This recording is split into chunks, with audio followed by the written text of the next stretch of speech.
Shalom saudara sekalian, salam sejahtera dalam kasih Tuhan kita Yesus Kristus. Kebenaran hari ini 13 Mei berjudul Proses Bertahap.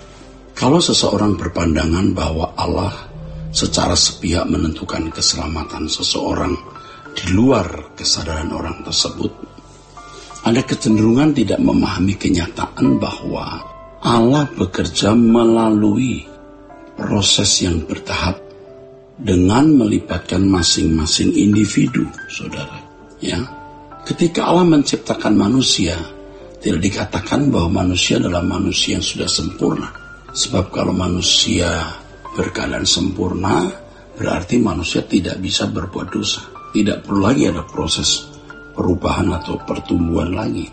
Itulah sebabnya walaupun Allah memang merencanakan manusia untuk segambar dan serupa dengan Dia, tetapi faktanya dalam Kejadian pasal 1 ayat 26 Allah merancang, menciptakan manusia menurut gambar dan rupa Allah. Tetapi di Kejadian pasal 1 ayat 27 Allah hanya menciptakan gambarnya saja pada diri manusia. Adapun rupa manusia, keserupaan dengan Allah itu harus diperjuangkan oleh manusia itu sendiri. Adapun rupa manusia harus diperjuangkan oleh manusia itu sendiri.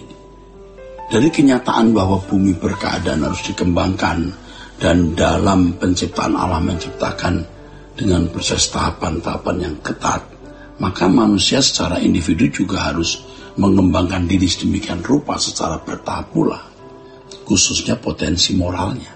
Potensi moral artinya bahwa manusia dapat mengembangkan diri dan dapat memiliki moral yang semakin sempurna seperti Allah penciptanya.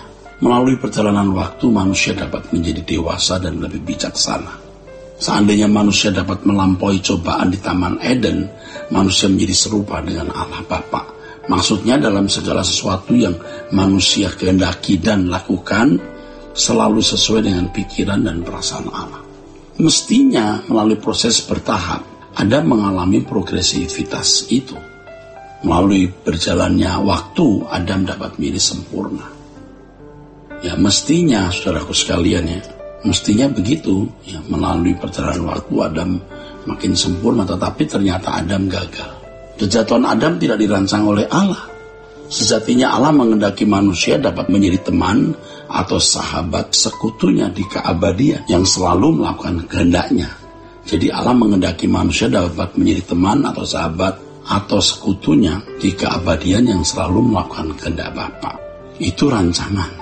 Tetapi sekali lagi tadi sudah saya kemukakan, manusia gagal. Melalui keselamatan dalam Yesus Kristus, orang percaya dapat mengalami proses pendewasaan menuju kesempurnaan seperti Bapa atau keserupaan dengan Kristus. Itulah sebabnya orang percaya harus dimuridkan. Pemuridan adalah perjalanan panjang dalam kehidupan orang percaya untuk belajar mengenakan kehidupan Yesus di dalam dirinya. Ini adalah pergumulan untuk dapat menjadi manusia yang sesuai dengan rancangan Allah semula. Hal ini sama dengan proses transformasi yang dikemukakan Paulus dalam Roma 12, saudara, ayat yang pertama dan kedua, saudara, yaitu proses transformasi. Transformasi ini perubahan secara mendasar dalam kehidupan orang percaya. Perubahan itu bukan hanya membuat seseorang menjadi baik secara moral agama, tapi mengalami perubahan kodrat. Mereka yang dipilih menjadi umat Allah, artinya diberi kesempatan mendengar Injil, harus memasuki proses keselamatan dengan meninggalkan percintaan dunia dan keterikatannya dengan dosa.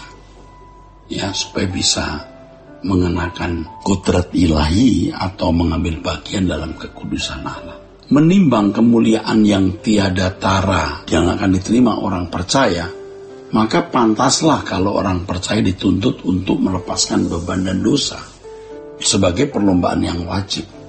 Orang percaya harus fokus kepada perkara-perkara yang di atas, bukan yang di bumi.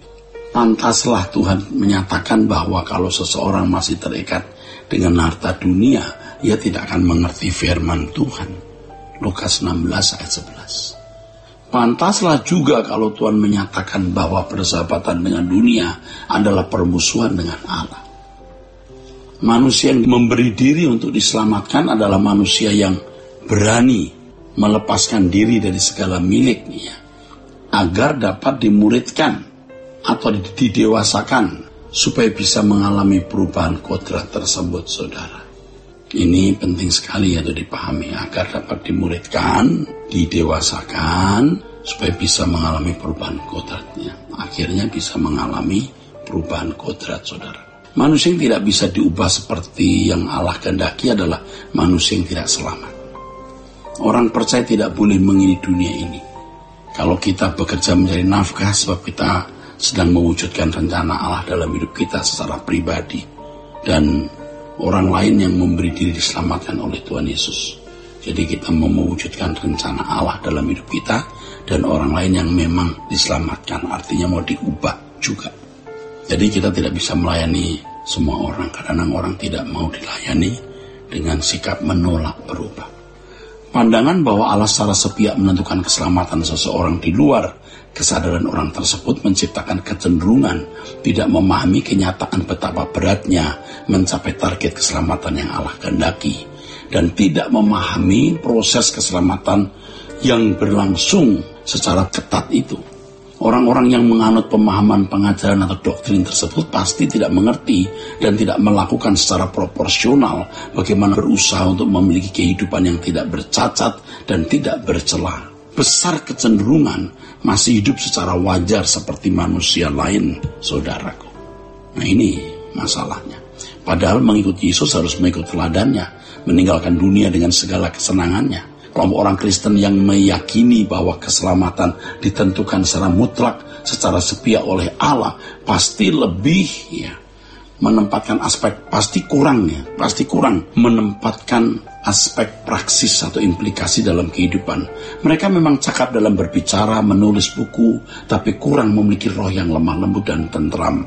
Hal ini akan sangat kelihatan ketika mereka dengan ganasnya menyerang orang Kristen lain yang tidak memiliki pemahaman yang sama dengan mereka. Mereka memandang orang yang berbeda dengan doktrin mereka adalah orang-orang sesat yang tidak patut disebut anak Allah dan tidak patut menjadi saudara di dalam Tuhan. Dan ini bukan karakter Kristus, saudara. Oleh sebab itu, menempatkan kebenaran dalam kehidupan lebih penting dari menempatkan kebenaran di atas kertas atau buku yang ditulis. Kiranya kebenaran ini, saudaraku sekalian, memberkati kita sekalian. Salah kasih.